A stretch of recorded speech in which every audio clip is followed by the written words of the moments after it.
Good day, everybody. This is Rob Mazak. I am a psychic medium, and I love to do podcasts, love to do talks on a lot of different subjects, a lot of different ideas, a lot of experiences of my own, experiences of my clients, experiences of just life. And I don't normally script anything or write anything out or necessarily plan anything. Just like to get talking from an idea, from a thought, from a download, from a meditation. Everybody out there seems to have a different name or process or idea of how information comes through. However, we may circle back on that. But today I was just hanging out in the apartment that has been rented for me by the military for my support of the border mission here in Texas. A little under the weather, so I didn't go back to my actual house. Didn't want to bring any sickness back to the house. So I've just been here, apartment, getting extra sleep, reflecting, reading, things like that. Kind of a reset day, trying to get my body to feel like it's regular again. And we all have those off days. I was finishing up lunch, just sitting here in silence. I don't watch TV or anything like that. I do listen to videos and things for educational purposes or for learning, but I don't really watch television. So anyway, it was really quiet in here, and a random sentence or thought or idea came into my mind. I'm sure most of you guys that are into the metaphysical world and spiritual world would say that nothing is random, and I would totally agree with you. I doubt it was random, and it didn't feel like it was my thought, which is also an interesting idea. Where do our thoughts come from? I actually did a podcast on that, but I don't feel like this was from me. And if it was, it's pretty good, but I feel like this was inserted from the outside or outside of myself, somewhere, somehow, whatever name you give it. And the sentence or thought was, the missing piece is the piece that's missing. And at first I thought, well, that seems kind of like a silly thought.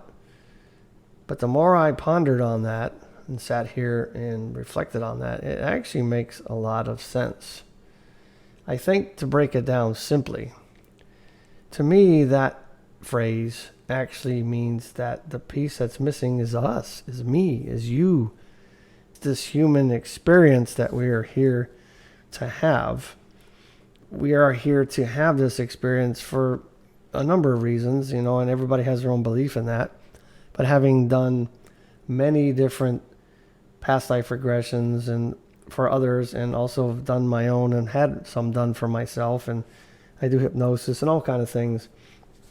And whether past lives are and future lives are real, they certainly have been dominant in regressions and hypnosis, and the message that comes from the other side. Once again, whatever you term that, from the other side, outside of ourselves, is always the same. That we have multiple lives over and over and over.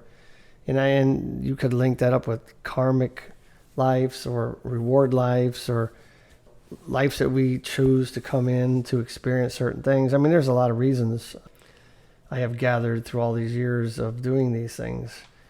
However, we are here, and we are here against tremendous odds, which you've heard me say before. The number is actually 400 trillion to 1, is what the scientific community says, based on science. The chances of us being born and even being alive is 400 trillion to 1. I actually saw another scientific, paper or research-based ideas that actually almost tripled that number. It's trillion, whatever, two more sets of three brackets of zeros is, right? Trillion, whatever's next, and whatever's next after that. So it's more than trillions. Anyway, you get my point. The point is that we are here, and we must have been very well chosen, or chosen well ourselves, to be here. We come here, and what happens? Let's look at our modern times. Well, let's back up a little bit. When I grew up, I'm 63. When I grew up, there wasn't as many distractions, actually, like we have today. I mean, you really had to be creative. You really had to go out and play and interact with people. Food sources were more natural. There was less chemicals, less pollution, a lot of different things like that. And so there was just so many things that didn't distract us or diminish our health as much as we have today. And that's a different rabbit hole that we won't necessarily go down today. But the point to that is today, in our modern times, we have an enormous amount of distractions. We all fall to it. Sometimes I get onto a algorithm in TikTok that's just, like, especially if it hits upon the metaphysical, and it's just one thing after another that's just this astounding, profound information. It just keeps going. The next thing you know, it's an hour, later. And it's easy to do because we're so well connected and we know about everything that's happening at an instant. If only we could use all that stuff for good, right? Instead of just, passing time and distracting our mind. But I think this kind of circles back to what I was talking about when I got the phrase that the piece that's missing is the missing piece. And that missing piece is us. The real secret, I think, to that message is that we are not taking the time to live our life. We are alive. And to me, there's a difference between living and living our lives. A difference between being alive, breathing, functioning human being and actually living life. And, we're all guilty. I am too, sure.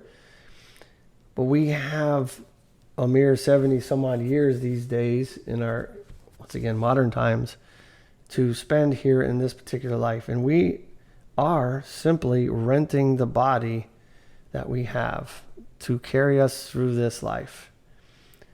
And most of us don't take care of that body like we should. Once again, a different rabbit hole. But we don't really have that much time to experience life and to live life.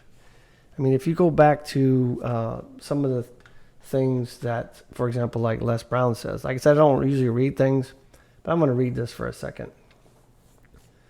The graveyard is the richest place on earth because it is here that you will find all the hopes and dreams that were never fulfilled, the books that were never written, the songs that were never sung, the inventions that were never shared, the cures that were never discovered, all because someone was too afraid to take that first step, keep with the problem, or determined to carry out their dream. So, once again, are we really living only simply to die?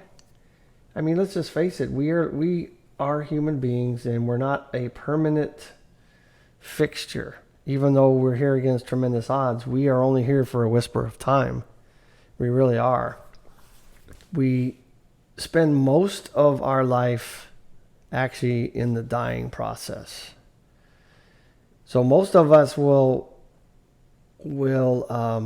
progress up until we're about 21 to 25-ish. We are on the uphill side of life. We are moving and blooming into what we're supposed to become physically, mentally, spiritually, all of that. After that, it really is downhill. We start working towards entropy. And if you don't know what entropy is, it is the process of going from chaos and undetermined realities to a more predictable and organized reality, for lack of a better word. I'm sure there's a better definition out there. In other words, it's taking a lot of chaos and making order out of it. And that's the way our universe is designed. So as we come into this life, once we reach our peak, 21 to 25-ish, don't quote me on that. I'm sure there's a lot of different scientific ideas behind that. But generally, after that, we are in the process of moving to disorganization, right? We are in the process of dying. And in that time, is where we should be learning to discover ourselves, because if we can survive up and through our 20s, if we can survive all the stupid things we've done, all the things that should have killed us, all the things that should have taken us out of this life, and start working downhill into the less chaotic part of our life, then this is where we should be spending our efforts to figure out who we really are, where we come from, why we're here, what it is that we want to do. But most of us don't do that. Now, there's a lot of reasons for that. Like I said, there's a lot of reasons and a lot of things that are built-in distractions. Football games, soccer games, professional sports in general, social media. Oh my gosh, that's a killer, right? Television, shows. It's not uncommon for people to go work all day long, come back home, sit in front of the TV until it's time to go to sleep, turn around and get up and do it again. Oh my gosh, I don't know if maybe that's your definition of living. I'm not so sure. I don't think that's mine. And I know we're in a limited body. I know we are. If we're coming from this massive spiritual being or realm into, sometimes voluntarily, sometimes not voluntarily, into this reality, into this limited human experience from a place of being almost a god, I can imagine that it's very difficult for any of us to figure out why the hell we are here. And we find ourselves just getting wrapped up in surviving. Human beings, we need to eat, we need to drink, we need to have certain things to keep us alive, and shelter, all those kind of things. But the problem is that it does remain very difficult to keep enough money or substance in the bank or otherwise to maintain exactly what we need. And so we spend most of our time chasing dollars to pay for the things that we need to actually physically survive. And then on top of that, there's all these other distractions, TV and professional sports and alcohol and drugs and you name it. It's just so many things that are taking us out of our life, out of the equation. I mean, one of the most interesting things I think we do as humans, when somebody asks us, where do you live? And most of us will say, yeah, I live in San Antonio, or I live in Austin, and I used to live over here. I tell you, my new standard answer has been, well, not new, I've been saying it for a long time, but my standard answer is I live everywhere I go. Because if all we ever do is claim that we live in a city or a house, are we not living anywhere else? Are we not actually here to do anything different than live in a place? We are actually unlimited human beings. I mean, there's no doubt about it. We can do anything we want. We can live any life we want. The question is mostly, or the problem is mostly, that most of us don't know what it is we actually want.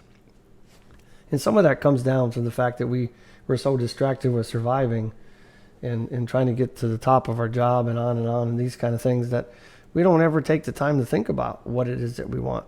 What would you change if you could change it? What would you do if there were no limits? And I mean, I ask that to every client I have. I always ask them, I said, if I could snap my fingers, or I could give you a unendless or limitless credit card from God that says, here, take this, and I want you to design your life and do anything you want, become anything you want, and have anything you want, and all that. What would that look like? I can tell you about 95% of the people I ask that question to have no idea.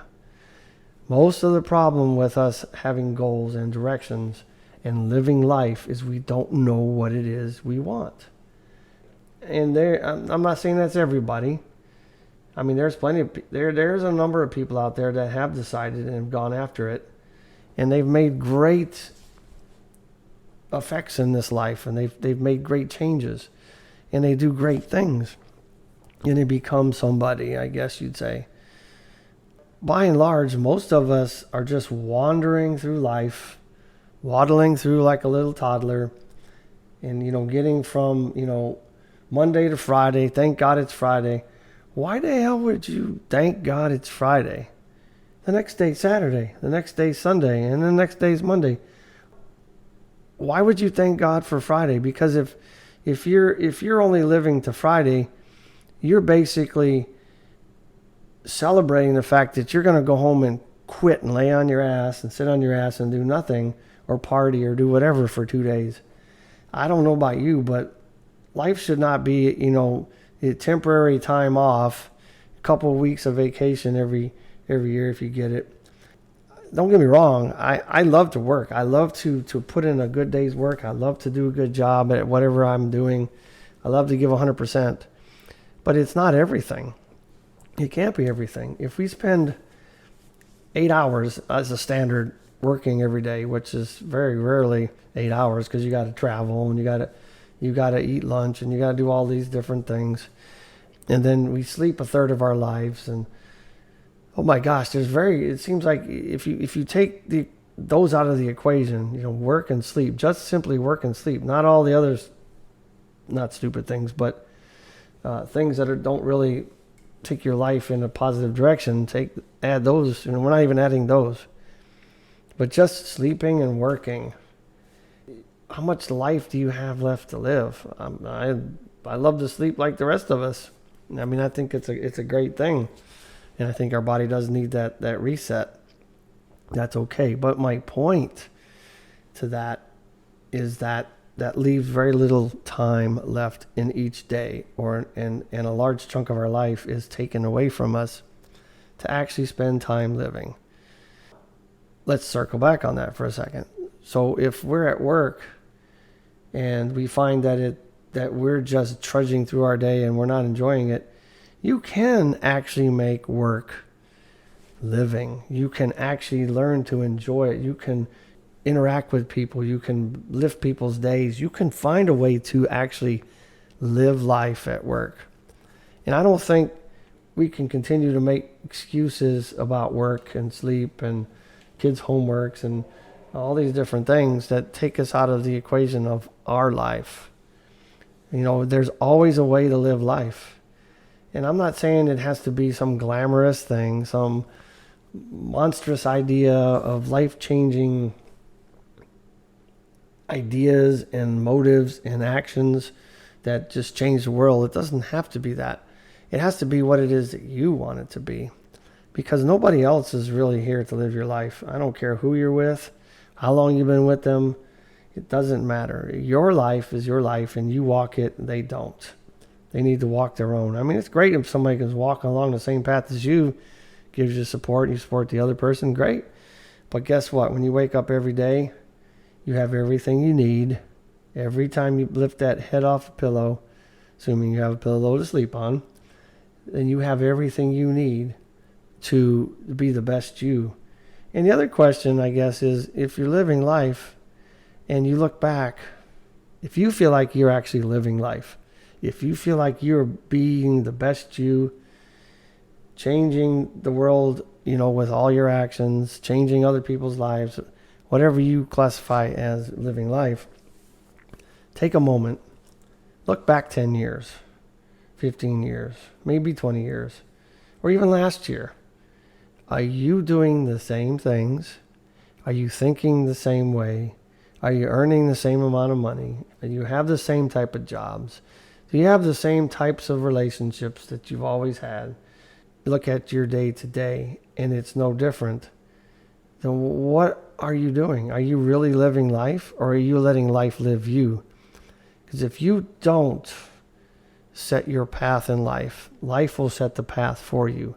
Other people will set their path for you. Circumstances will set its path for you. Everything else will influence your life, but that's really your job. That's my job. That's everybody's job to actually decide what it is that they want. I mean, do yourself a favor. It doesn't have to be anything crazy. Maybe you want to be the best kindergarten teacher in the world. Maybe that's your goal. Now, that's kind of an elusive goal idea, but you get my point. It doesn't have to be that you want to be the president of the world, the New World Order, and make all these great changes. It doesn't have to be that elaborate or glorious. It is what your dream is, what your goal is. If you share your dream with somebody and they don't laugh at you and say that that's crazy and impossible, your dream just simply isn't big enough. I have a few goals that people would greatly laugh about and go, that, dude, really? Why are you putting effort into that? But the point is that if you are setting goals that are comfortable to reach, and even then sometimes you're not reaching them, we got to live life on purpose. You shouldn't be waking up every day like you are an accident, because we are not an accident. We've talked about that already. You are here on purpose, whether it's your purpose or someone else's or something else's. It doesn't matter. You are here on purpose. And so why are we doing ourselves a disservice? Why are we doing our families a disservice? Why are we doing this world, this reality, a disservice by not being the best person that we can be? Because practice does not make perfect. What you do every day will never make you perfect, because if you're after perfection, you're never going to reach that. And so practice makes improvement. If you can find a way to improve yourself every day, every week, every year, and not look back on New Year's Day and go, wow, I did not adhere to that New Year's resolution. I did not make those changes. That should never be a yearly thing anyway, right? It should be a daily thing. Every day that we wake up, we should have, even if it's a small goal. I mean, I'll be the first to admit that I am not the best goal maker. I'm not really big and in tune with making goals, but we have to have a direction. We have to have at least a big overall purpose, because if you do not decide where you want to go, you may not like where you end up. And that's where most people end up on their deathbed, when all those dreams and goals and hopes and ideas that we just talked about with Les Brown's quote, when they're staring at you with angry eyes, right? Saying we came to you because you could have brought us to life, and we're going to go to the grave with you. Once again, the graveyard is the richest place on earth, because of all those things that you were meant to do here in this life, or that you could have done in this life, whether you were meant to or you decided to. They're going to go into the grave with you. And we're all going to get to that point one day. And I'm sure most people would feel the same way. And most people that have been asked these questions on their deathbed would say the same things. Nobody, as they're dying, have said, I wish I could stay and work more. I wish I could stay and make more money. I wish I could stay and drink more beer, watch more football. No, they don't say those kind of things. It's always about regret from not having done the things that were presented to them, things that they could have done that they just would not do. I mean, let's just be honest. The only way you're going to do anything is to get out of your comfort zone. I'm telling you, if what you're doing is comfortable, you need a new thing to do. Because, yes, there is something to be said about consistency and doing the same thing over and over again to get better at it. But if you're doing the same thing over and over again and you have the same result, then there's something that needs to change. And it's usually going to be uncomfortable. But you don't create anything precious or very profound by staying in the comfort zone. If a lump of coal stays a lump of coal and is afraid to get into the extreme heat and pressure over years, it will never become a diamond. I know I say that a lot. I use that example a lot, but it's really the simplest one to think about, right? Even if you're making a clay pot, we've all seen, clay pots that are very wonderful to look at. They look ceramic and all these fancy paintings and all, but you imagine what the clay has to go through to get to that point. It has to be forced into a new mold. It has to be put into an oven many times. It has all these processes it has to go through to become that beautiful vase or that beautiful bowl or whatever. But that's the same for us. I mean, we're not going to get to the plateau or the place that we should get or want to get to without stepping out of our comfort zone. Let's just use the most recent example of the Haktua girl, right? I think her name's Haley. One of the things that she said the other day made a lot of sense. She said, I actually learned to get out of my comfort zone. She said, because there was a lot of things that I was getting in my own way about or with or for. And, she actually took the leap and got on stage and sang with Zach Brown, I think. She said, if I was just living my life as I was, all this, doing the same thing over and over again, but have I ever gotten out of my comfort zone? No. Maybe, that's just an interesting example. I mean, there's a lot of examples to talk about, but the point is that if we don't go try that thing, we never know if we can do that thing. Here I am speaking into a mic. How many years it took me to actually do this and actually feel like my voice was an important thing to put out there and learn to actually like my own voice when I listen back at it. That was a huge comfort zone. I worked for years and years in my business and never did video, never did audio, never did any of this. And I had to learn to get out of my own way. And I'm not saying that happens overnight. Sometimes it does. I mean, like the example of Haley, right? I mean, she got forced into the public eye really quickly, from a very simple statement. But the point is that most of us don't have those types of things happen in our lives, and we have to go make them happen for ourselves. I challenge you guys to not be the missing piece, but be the piece that's missing. Become the piece that you need to fill in the gaps, to become who you need to be, who you want to be. And take the time to sit with yourself, whether that's in meditation or quiet time with music, walking. It's an activity you generally do by yourself. And find a way to look inside yourself and decide what it is that you would do if you could do it without any limitations. And then put it on paper. Let's see what you can do with it. We literally all can do what we want. I mean, there's obviously some limitations, right? If our goal is to learn to fly as a human being, I'm not saying it's impossible, but it's not likely, right? You get my point. There are many, many, many things that we can do if we simply choose to do them.